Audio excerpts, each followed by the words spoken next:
नमस्कार मित्रांनो, स्वागत आहे तुमचं आपल्या बी ए सक्सेस या चॅनलवरती. मित्रांनो, आज मी तुम्हाला अशा दोन व्यक्तींबद्दल सांगणार आहे. एक 17व्या शतकातील संत आणि दुसरे 21व्या शतकातील अधिकारी. मित्रांनो, काळ वेगळा, परिस्थिती वेगळी, पण संघर्ष एकच, असे दोन व्यक्ती. विषय आहे गाथा बुडाली, विचार नाही बदल्या झाल्या, तत्व नाही बदललं. मित्रांनो, तुम्ही आपल्या चॅनलवरती नवीन असाल तर चॅनल सबस्क्राईब करा. असेच आपल्या चॅनलवरती नवनवीन प्रेरणादायी विचार कायमच आपण टाकणार आहोत. एका बाजूला आहेत संत तुकाराम महाराज आणि दुसऱ्या बाजूला आहेत तुकाराम मुंडे. मित्रांनो, तुकाराम महाराजांनी समाजाला सत्य, प्रामाणिकपणा आणि भक्तीचा मार्ग दाखवला, पण त्यांचे विचार सर्वांना आवडले नाहीत. त्यांच्या अभंगाची गाथा इंद्रायणी नदीत बुडवण्यात आली. लोकांना वाटलं गाथा बुडवली म्हणजे विचार संपले, पण इतिहास साक्षी आहे, गाथा बुडाली पण विचार बुडालेले नाहीत. आज शेकडो वर्षानंतरही तुकाराम महाराजांचे अभंग लोकांच्या ओठावर आहेत, कारण सत्याला पाण्यात बुडवता येतं पण संपवता येत नाही. मित्रांनो, आजच्या काळात आपण दुसऱ्या एका तुकारामाकडे पाहतो. तुकाराम मुंडे. कायद्यापुढे कुणी मोठं नाही ही भूमिका त्यांनी प्रत्येक ठिकाणी घेतली. नियम सर्वांसाठी समान आहेत हे त्यांनी कृतीतून दाखवून दिलं आणि म्हणूनच ते सेवा काळात वारंवार बदल्या झाल्या. एका जागेवरून दुसऱ्या जागी, पुन्हा तिसऱ्या जागी. लोक म्हणाले इतक्या बदल्या झाल्या, मग काय उपयोग? पण मित्रांनो, एक प्रश्न स्वतःला विचारा, बदली झाली कोणाची? खुर्चीची की तत्वाची? उत्तर स्पष्ट आहे, खुर्चीची बदली, पण पद बदललं, ठिकाण बदललं, पण तत्व नाही बदललं. आणि इथेच या दोन्ही तुकारामांचं साम्य दिसून येतं. एका तुकारामाची गाथा बुडवली, दुसऱ्या तुकारामाच्या बदल्या झाल्या, पण दोघांचं सत्यावरचं प्रेम कधीही संपू शकलं नाही.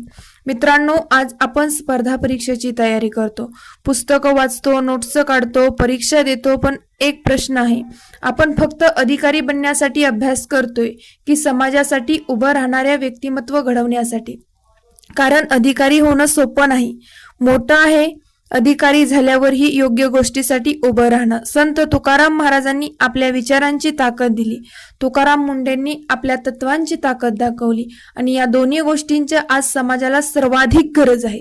मित्रांनो, तुमच्यावर टीका करतील, तुम्हाला थांबवण्याचा प्रयत्न करतील, तुमच्या अपयशाची वाट पाहतील, कधी कधी परिस्थिती तुमच्या विरुद्ध जाईल, पण लक्षात ठेवा, गाथा बुडवली म्हणून विचार संपत नाहीत, बदल्या झाला म्हणून प्रामाणिकपणा संपत नाही, तसंच एक दोन अपयश आले म्हणून तुमचं स्वप्न संपत नाही.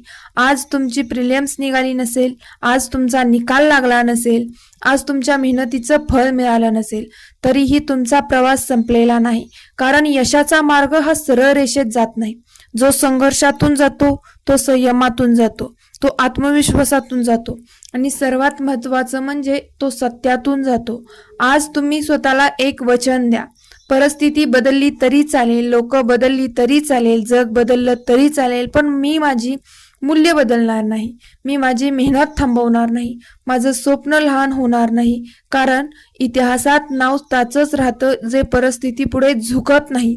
मित्रांनो, संत तुकाराम महाराजांनी दाखवलं विचार अमर असतात, तुकाराम मुंडेने दाखवलं तत्व अमर असतात आणि तुम्ही तुमच्या संघर्षातून दाखवून द्या की स्वप्नही अमर असतात.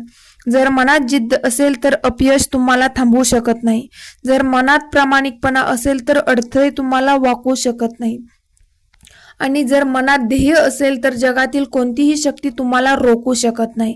म्हणून मित्रांनो, गाथा बुडवू शकते, बदल्या होऊ शकतात, पण सत्य, तत्व आणि संघर्ष हे कधीच बुडत नाही. म्हणून म्हणावंसं वाटतं की स्वतःला इतकं सक्षम बनवा की परिस्थिती बदलली तरी तुमची ओळख बदलू नये.